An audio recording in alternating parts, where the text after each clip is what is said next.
صبر کی ایک تقسیم ہے جو علماء نے کی ہے. 3 بنیادی قسم کے صبر ہیں. الصبر علی الطاعہ،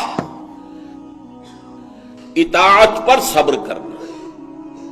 حکم ہے روزہ رکھو، روزہ رکھنا ہے، چاہے پیاس سے حلق میں کانٹے پڑ رہے ہوں، مئی اور جون کا روزہ ہو.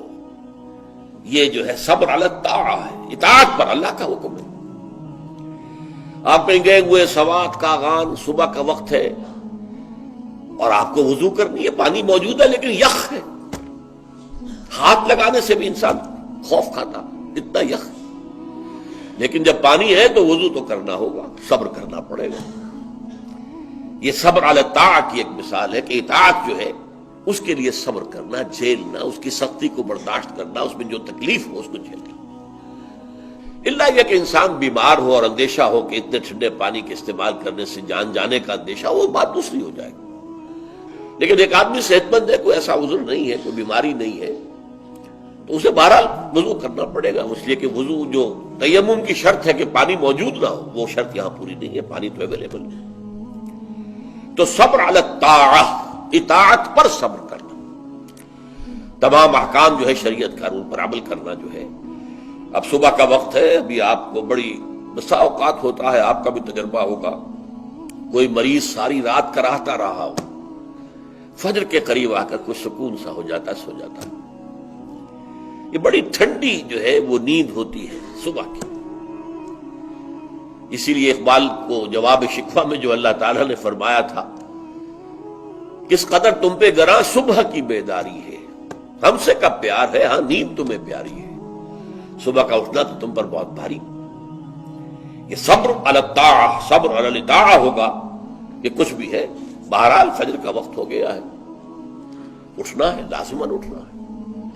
یہ ٹھنڈی ٹھنڈی جو ہوا چلی، ایک سخت گرمی کا موسم ہو، حبس میں رات گزری ہو، صبح کے وقت کوئی نسیم سحری تھوڑی سی چلے گی اور ایسی لوریاں دے گی، ایسی تھپکیاں دے گی کہ آدمی جو ہے وہ چاہے گا کہ بس میں اب آرام کروں، سو جاؤں. اٹھنا ہے، نماز کا وقت ہے، نماز فرض ہے. تو الصبر علی الطاعہ.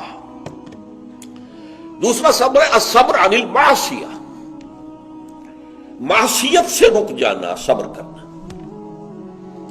کوئی لذت ہے کام و دہن کی لیکن ہے ممنوع، غلط ہے، حرام شے ہے، لہذا رکنا ہے.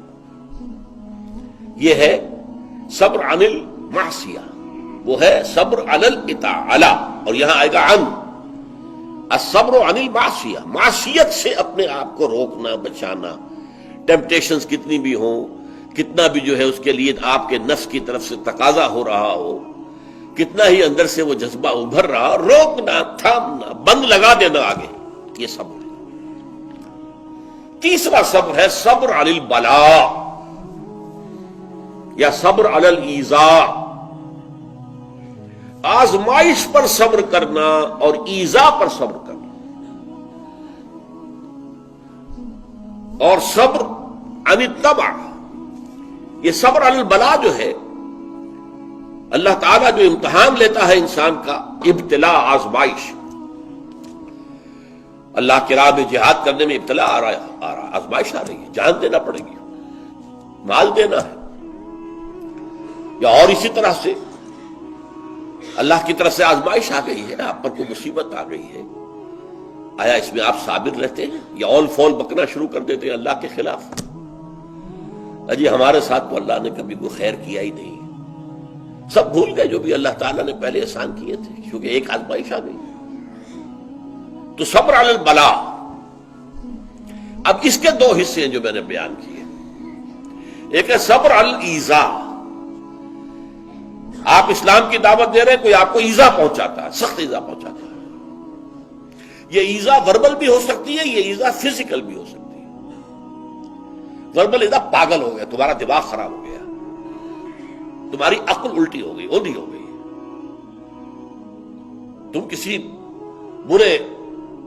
کوئی بری جو روح ہے اس کے زیر اثر آ گیا، کوئی جن تمہارے اوپر قابض آ گیا، شیطان. یہ کیا ہو رہا ہے؟ وربل ایذا، زبان سے سکھایا جا رہا ہے. اور ایک یہ کہ مارا جائے، پیٹا جائے، جیل میں رکھ دیا جائے، بھوکا رکھا جائے، ایذا پہنچائی جائے۔ اور ایک اسی کا مرحلہ آتا ہے ذرا بعد میں، جب وہ غلط معاشرہ اچھی طرح ٹھوک بجا کر دیکھ لیتا ہے کہ یہ ایذا سے تو یہ باز نہیں آئے، اپنی بات سے جمے ہوئے ہیں، ٹکے ہوئے ہیں، ڈٹے ہوئے ہیں، تو پھر کچھ لالچ دیا جاتا ہے، دیکھو ہم تمہیں اپنا بادشاہ بنا لیں گے، تم یہ بات چھوڑ دو، دیکھو ہم تمہیں قریش کی جس عورت کی طرف اشارہ کر دو جس کا حسن تمہیں اچھا لگے، ہم اس سے شادی کر دیں گے تمہاری، تمہیں جتنا مال و دولت چاہیے تمہارے قدموں میں ڈال دیں گے، تمہارے بتوں کو برا رکھو، یہ نہ کہو یہ باطل ہے۔ اب یہ طمع ہے، ٹیمپٹیشن کے مقابلے میں رکنا ایذا کے مقابلے میں رکنے سے زیادہ مشکل ہے، جس کی ایک بہت بڑی مثال جو ہے امام احمد ابن حنبل کی زندگی میں ہے کہ جب مسئلہ خلق قرآن پر جب انہیں جیل میں ڈالا گیا، مارے ماری گئی، الفاظ یہ آتے ہیں تاریخ میں کہ انہیں وہ مار ماری گئی کہ اگر ہاتھی کو بھی وہ مار ماری جاتی تو چنگھاڑ اٹھتا، لیکن ان کے آنکھوں میں کبھی آنسو نہیں آئے، برداشت نہیں۔ پھر زمانہ بدل گیا، اب خلیفہ کوئی اور ہو گئے، اور ان کا اپنا موقف وہی تھا جو امام احمد ابن حنبل کا ہے، تو اب دارالخلافہ سے، ایوان خلافت سے ایک ایلچی آیا ہے اشرفیوں کی تھیلیاں لے کر کہ یہ خلیفہ نے آپ کو بھیجی۔ اس پر حضرت امام احمد بن حنبل رو پڑے، اے اللہ میں اس آزمائش کا اہل نہیں، یہ آزمائش سختر ہے اس مار سے کہ مجھے جیل کے اندر پڑ رہی تھی، اس سے رکنا بہت مشکل ہے۔